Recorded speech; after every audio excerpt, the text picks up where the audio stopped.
Peter and Wendy by J.M. Barrie.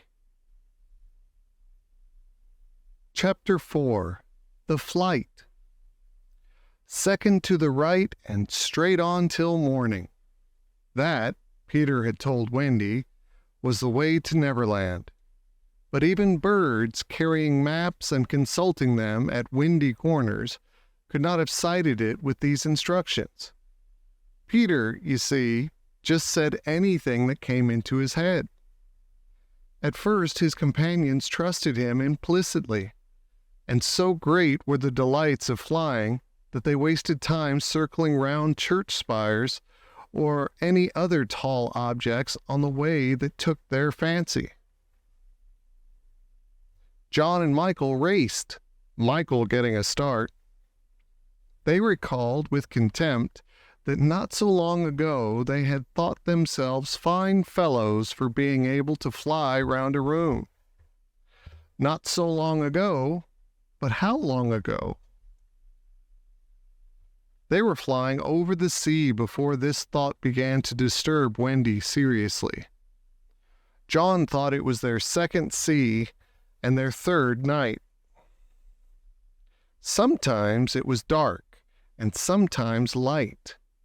And now they were very cold and again too warm. Did they really feel hungry at times? Or were they merely pretending? Because Peter had such a jolly new way of feeding them. His way was to pursue birds who had food in their mouths suitable for humans and snatch it from them. Then the birds would follow and snatch it back, and they would all go chasing each other gaily for miles, parting at last with mutual expressions of goodwill. But Wendy noticed with gentle concern that Peter did not seem to know that this was rather an odd way of getting your bread and butter, nor even that there are other ways. Certainly they did not pretend to be sleepy. They were sleepy, and that was a danger, for the moment they popped off, down they fell. The awful thing was that Peter thought this funny. "There he goes again," he would cry gleefully, as Michael suddenly dropped like a stone. "Save him! Save him!" cried Wendy, looking with horror at the cruel sea far below. Eventually, Peter would dive through the air and catch Michael just before he could strike the sea, and it was lovely the way he did it. But he always waited till the last moment, and you felt it was his cleverness that interested him and not the saving of human life. Also, he was fond of variety, and the sport that engrossed him one moment would suddenly cease to engage him. So there was always the possibility that the next time you fell, he would let you go. He could sleep in the air without falling, by merely lying on his back and floating. But this was, partly at least, because he was so light that if you got behind him and blew, he went faster. "Do be more polite to him," Wendy whispered to John when they were playing, follow my leader. "Then tell him to stop showing off," said John. When playing follow my leader, Peter would fly close to the water and touch each shark's tail in passing. Just as in the street you may run your finger along an iron railing. They could not follow him in this with much success, so perhaps it was rather like showing off, especially as he kept looking behind to see how many tails they missed. "You must be nice to him," Wendy impressed on her brothers. "What could we do if he were to leave us?" "We could go back," Michael said. "How could we ever find our way back without him?" "Well, then, we could go on," said John. "That is the awful thing, John. We should have to go on, for we don't know how to stop." This was true, Peter had forgotten to show them how to stop. John said that if the worst came to the worst, all they had to do was to go straight on, for the world was round, and so, in time, they must come back to their own window. And who is to get food for us, John? I nipped a bit out of an eagle's mouth, pretty neatly, Wendy. After the 20th try, Wendy reminded him. And even though we became good at picking up food, see how we bump against clouds and things if he is not near to give us a hand? Indeed, they were constantly bumping. They could now fly strongly, though they still kicked far too much. But if they saw a cloud in front of them, the more they tried to avoid it, the more certainly did they bump into it. If Nana had been with them, she would have had a bandage round Michael's forehead by this time. Peter was not with them for the moment, and they felt rather lonely up there by themselves. He could go so much faster than they that he would suddenly shoot out of sight, to have some adventure in which they had no share. He would come down laughing over something fearfully funny he had been saying to a star, but he had already forgotten what it was, or he would come up with the mermaid scale still sticking to him, and yet not be able to say for certain what had been happening. It was really rather irritating to children who had never seen a mermaid. And if he forgets them so quickly, Wendy argued, how can we expect that he will go on remembering us? Indeed, sometimes when he returned, he did not remember them, at least not well. Wendy was sure of it. She saw recognition come into his eyes as he was about to pass them the time of day and go on. Once even she had to tell him her name.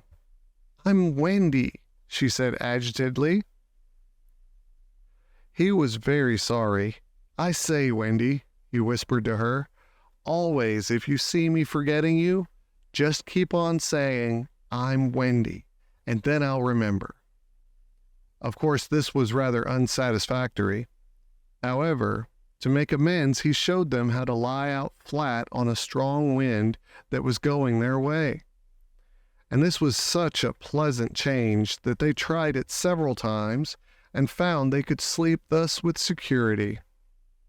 Indeed, they would have slept longer, but Peter tired quickly of sleeping, and soon he would cry in his captain voice, "We get off here." So with occasional tiffs, but on the whole rollicking, they drew near the Neverland. For after many moons they did reach it, and, what is more, they had been going pretty straight all the time, not perhaps so much owing to the guidance of Peter or Tink, as because the island was out looking for them. It is only thus that any one may sight those magic shores. "There it is," said Peter calmly. "Where? Where?" "Where all the arrows are pointing." Indeed, 1,000,000 golden arrows were pointing out the island to the children, all directed by their friend the sun, who wanted them to be sure of their way before leaving them for the night. Wendy and John and Michael stood on tiptoe in the air to get their first sight of the island. Strange to say, they all recognized it at once, and until fear fell upon them, they hailed it, not as something long dreamt of and seen at last, but as a familiar friend to whom they were returning home for the holidays. "John, there's the lagoon." "Wendy, look at the turtles burying their eggs in the sand." "I say, John, I see your flamingo with the broken leg." "Look, Michael, there's your cave." "John, what's that in the brushwood?" "It's a wolf with her whelps." "Wendy, I do believe that's your little whelp." "There's my boat, John, with her sides stove in." "No, it isn't. Why, we burned your boat." That's her, at any rate. I say, John, I see the smoke of the redskin camp. Where?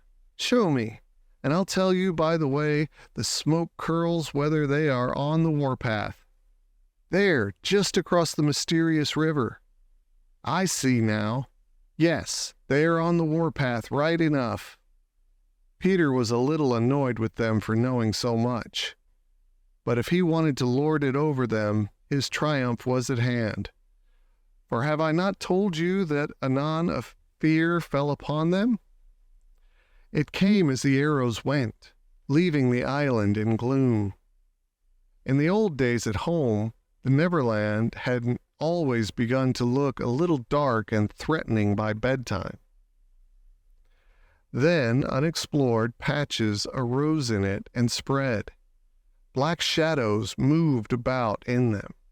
The roar of the beasts of prey was quite different now, and above all, you lost the certainty that you would win. You were quite glad that the night lights were in. You even liked Nana to say that this was just the mantelpiece over here, and that the Neverland was all make-believe. Of course, the Neverland had been make-believe in those days, but it was real now, and there were no nightlights, and it was getting darker every moment. And where was Donna? They had been flying apart, but they huddled close to Peter now. His careless manner had gone at last. His eyes were sparkling, and a tingle went through them every time they touched his body. They were now over the fearsome island, flying so low that sometimes a tree grazed their feet. Nothing horrid was visible in the air, yet their progress had become slow and labored, exactly as if they were pushing their way through hostile forces. Sometimes they hung in the air until Peter had beaten on it with his fists. "They don't want us to land," he explained. "Who are they?" Wendy whispered, shuddering. But he could not, or would not, say. Tinker Bell had been asleep on his shoulder, but now he wakened her and sent her on in front. Sometimes he poised himself in the air, listening intently with his hand to his ear, and again he would stare down with eyes so bright that they seemed to bore two holes to earth. Having done these things, he went on again. His courage was almost appalling. "Do you want an adventure now?" he said casually to John. "Or would you like to have your tea first?" Wendy said tea first quickly, and Michael pressed her hand in gratitude, but the braver John hesitated. "What kind of adventure?" he asked cautiously. "There's a pirate asleep in the pampas just beneath us," Peter told him. "If you like, we'll go down and kill him." "I don't see him," John said after a long pause. "I do." "Suppose," John said a little huskily, "he were to wake up." Peter spoke indignantly. "You don't think I would kill him while he was sleeping? I would wake him first, and then kill him. That's the way I always do. I say, do you kill many?" "Tons," John said. "How ripping," but decided to have tea first.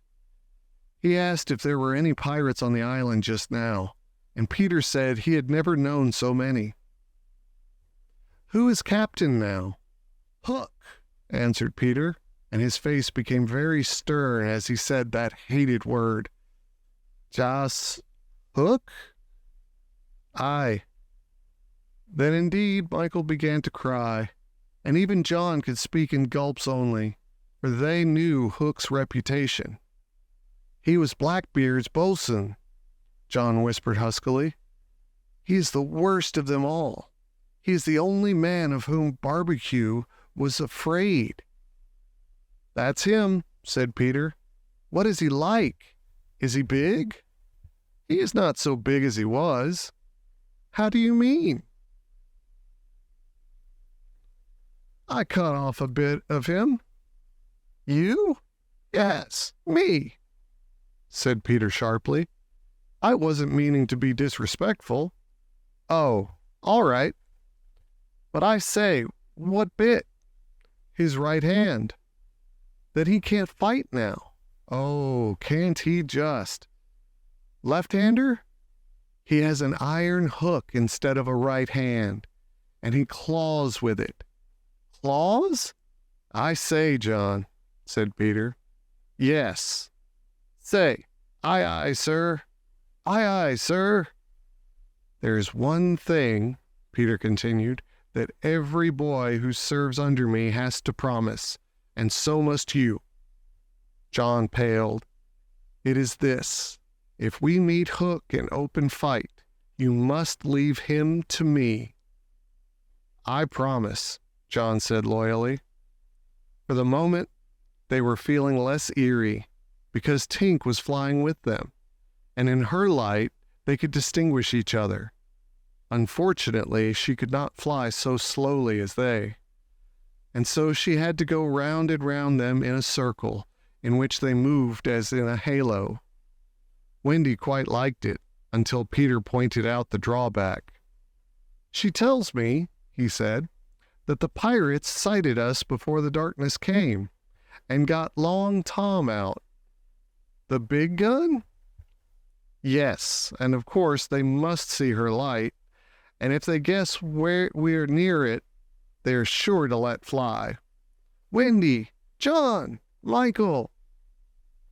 Tell her to go away at once, Peter, the three cried simultaneously, but he refused. She thinks we have lost the way, he replied stiffly, and she is rather frightened. You don't think I would send her away all by herself when she is frightened? For a moment the circle of light was broken, and something gave Peter a loving little pinch.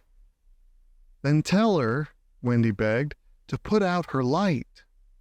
She can't put it out. That is about the only thing fairies can't do.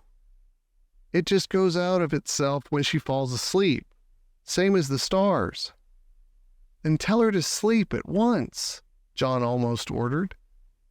She can't sleep except when she's sleepy. It is the only other thing fairies can't do. Seems to me, growled John, these are the only two things worth doing. Here he got a pinch, but not a loving one. If only one of us had a pocket, Peter said, we could carry her in it. However, they had set off in such a hurry that there was not a pocket between the four of them. He had a happy idea, John's hat. Tink agreed to travel by hat if it was carried in the hand. John carried it, though she had hoped to be carried by Peter. Presently Wendy took the hat because John said it struck against his knee as he flew, and this, as we shall see, led to mischief, for Tinker Bell hated to be under an obligation to Wendy.